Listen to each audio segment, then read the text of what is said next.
মা বাবার সাথে বেয়াদবি করলে ফলাফল কেমন হয় শুনেন। কুমিল্লার একটা এলাকার নাম হলো চান্দিনা।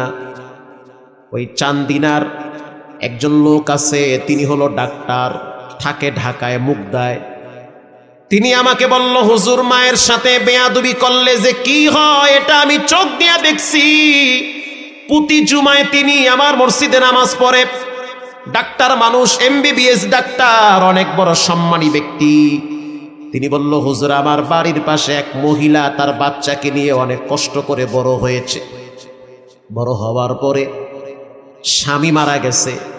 স্বামী মারা যাওয়ার পরে স্ত্রী দ্বিতীয় কোনো স্বামী গ্রহণ করে নাই।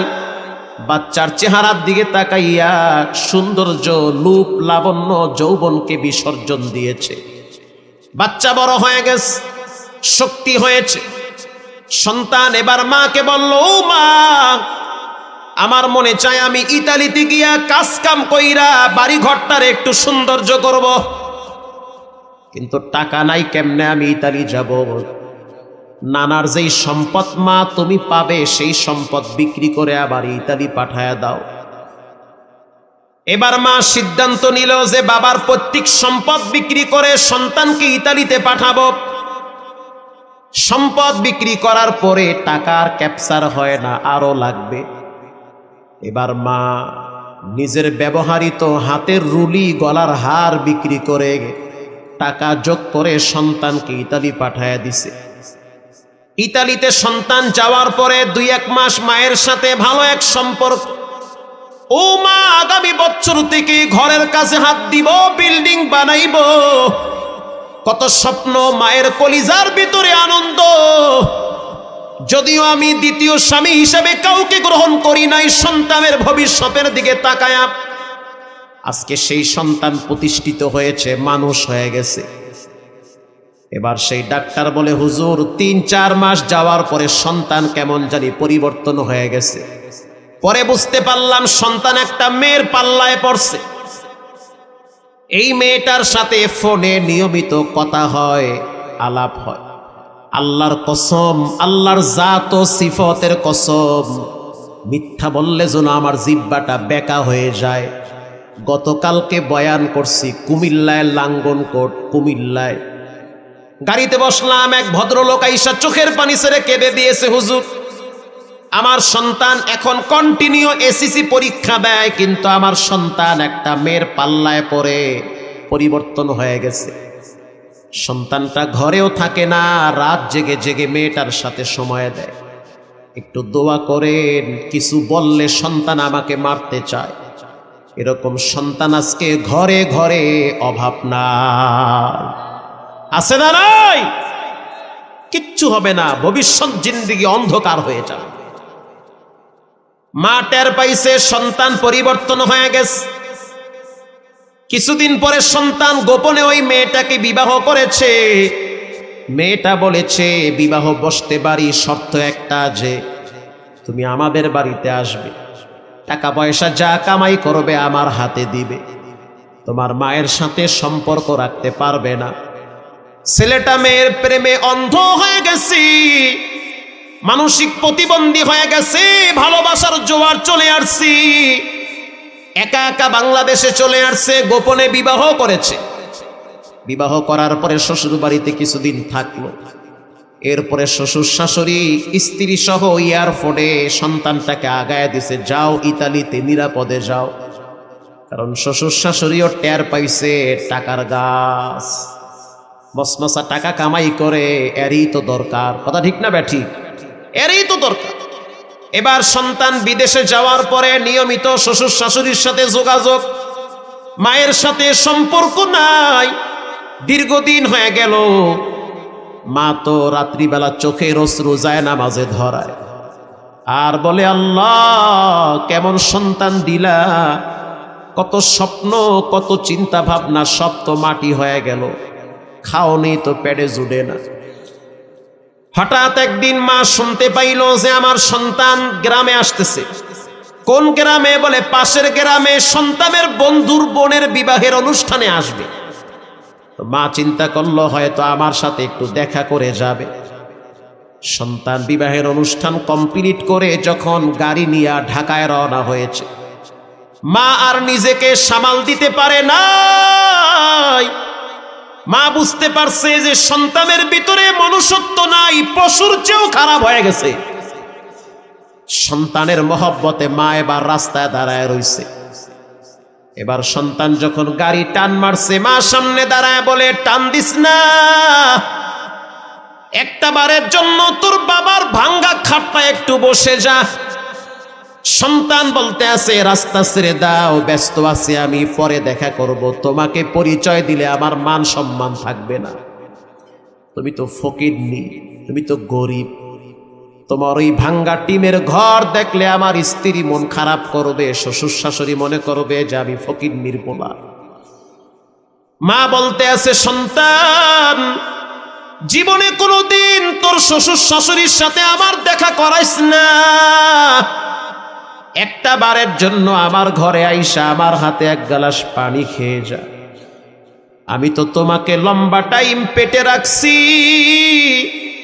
তোমাকে রাত জেগে জেগে পাখা দিয়া বাতাস কইরা ঘুম পাড়াইছি, গভীর রাত পর্যন্ত তোমাকে আমি সুস্থ করার জন্য পাশে বসে বসে যত্ন করেছি। তখন তো আর বউ ছিল না, তখন তো শ্বশুর শাশুড়ি ছিল না, এখন তোমার অভাব নাই, বারবার খবর নেয় তোমার, তুমি কেমন আছো। আলগা দরদ এখন বায়া বায়া পড়ে, ঠিক না বে ঠিক? এতদিন তো খবর ছিল না। সন্তান বলল, সময় নাই, জায়গা পরে আসবো। মা চিন্তা করলো সন্তান থাকবে না, চলে যাবে। জানলার ফাঁক দিয়া মা হাত ঢুকা দিছি, যাইস না, একটা বারের জন্য ঘরে বসে যা। সন্তান এমন নিষ্ঠুর পাশাদ, মাকে এমন জোরে একটা ধাক্কা মারছে, গাছের সাথে গিয়া মা পড়ে গিয়েছে। বাড়ি খাওয়ার সাথে সাথে মায়ের কপালে প্রচন্ড আঘাত পাইছি, রক্ত বায়া বায়া পড়ছে। তারপরেও মা চিল্লায় চিল্লায় বলতে আছে, আল্লাহ ও আমারে যদিও কষ্ট দিছে, তুমি রাগ কইরা ওরে কষ্ট দিও না। যদিও আমার কপাল থেকে রক্ত ঝরাইছে, তুমি রাগ কইরা শাস্তি দিও না, কারণ সমস্ত কিতাব হাদিসে লেখা মাকে কষ্ট দিলে বেশি দিন আরামে টিকতে পারে না। সন্তান তো বিদেশে চলে গেল, এদিকে মা যাযাবরের মতো জীবন পার করতেছে ঘরে। মাসখানেক পরে ডাক্তার বলতে আছে, হুজুর এই মহিলাটা আমার বাড়িতে আসছে রাত্র ৩টায়, আইসা দরজায় লক করতে আছে, ডাক্তার একটু খবর নিয়ে দেখেন আমার সুমন কেমন আছে। ডাক্তার বলতে আছে, রাত্র ৩টা বাজছে, সমস্যা কি? বলে, আমি তো একটা খারাপ স্বপ্ন দেখছি। এটা কোনো বানোয়াট কিচ্ছা কাহিনী না, এটা হলো কুমিল্লার বাস্তব ঘটনা। আল্লাহু আকবার। ডাক্তার বলতে আছে, খবর কেমনে নিব? মহিলা বলতে আছে, যেমনে হোক খবর নেন, আমার সন্তান কেমন আছে। ডাক্তার বলল, কি স্বপ্নে দেখলা? বলে, আমি দেখছি আমার সন্তান একটা ফ্যাক্টরির ভিতরে মিশিং চলতেছে, মিশিং এর ফিতার সাথে আমার সন্তানের হাত পেঁচাইছে। হাত পেঁচাইতে পেঁচাইতে পেঁচাইতে পেঁচাইতে শরীর থেকে হাতটা আলাদা হয়ে গেছে। এটা আমি স্বপ্নে দেখছি, তাড়াতাড়ি একটু খবর নেন। ডাক্তার বলতে আছে, হুজুর আমি এই মহিলাটারে একটু বুঝাইয়া শুনাইয়া বাড়িতে পাঠায়া দিছি। কিছুক্ষণ পর আমার মোবাইলে ঋণ ভেসে উঠল। তখন মোবাইলের দিকে তাকায় দেখলাম এটা বাহিরের নাম্বার, কল রিসিভ করলাম। ওই যে সুমনের কিছু বন্ধু বান্ধব আছে, তাদের সাথে আমার কথা হয় মাঝে মাঝে। একজনে ফোন দিয়া বলল, সুমনের অবস্থা খারাপ, ফ্যাক্টরির ভিতরে, জুতার ফ্যাক্টরির ভিতরে দাঁড়ায়া দাঁড়ায়া ডিউটি পালন করতেছিল, চামড়াগুলা পলটাইতেছিল ফিতার সাথে।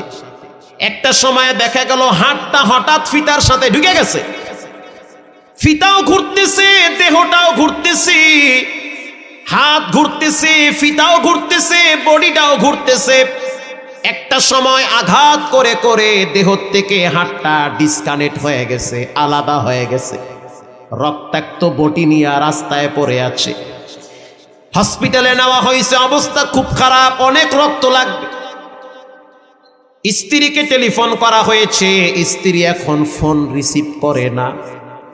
শ্বশুর শাশুড়িকে ফোন করা হয়েছে, কেউ রিসিভ করে না, কারণ বুঝতে পারছে টাকার বাক্স নষ্ট হয়ে গেছে। বুঝতে পারছে। প্রিয় ভাইরা আমার, সকালবেলায় মহিলার কাছে গিয়া বলল, মা টেনশন করবেন না, দোয়া করেন, দুর্ঘটনা ঘটছে ঠিক।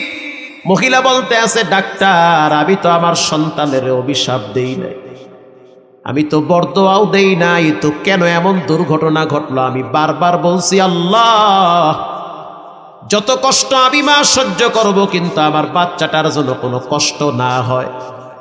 এই সন্তান দীর্ঘদিন চিকিৎসা করলো, ঢাকায় উত্তরায় ফ্ল্যাট ছিল, সেটা বিক্রি করার পরেও চিকিৎসার টাকা জোগাড় হয় না।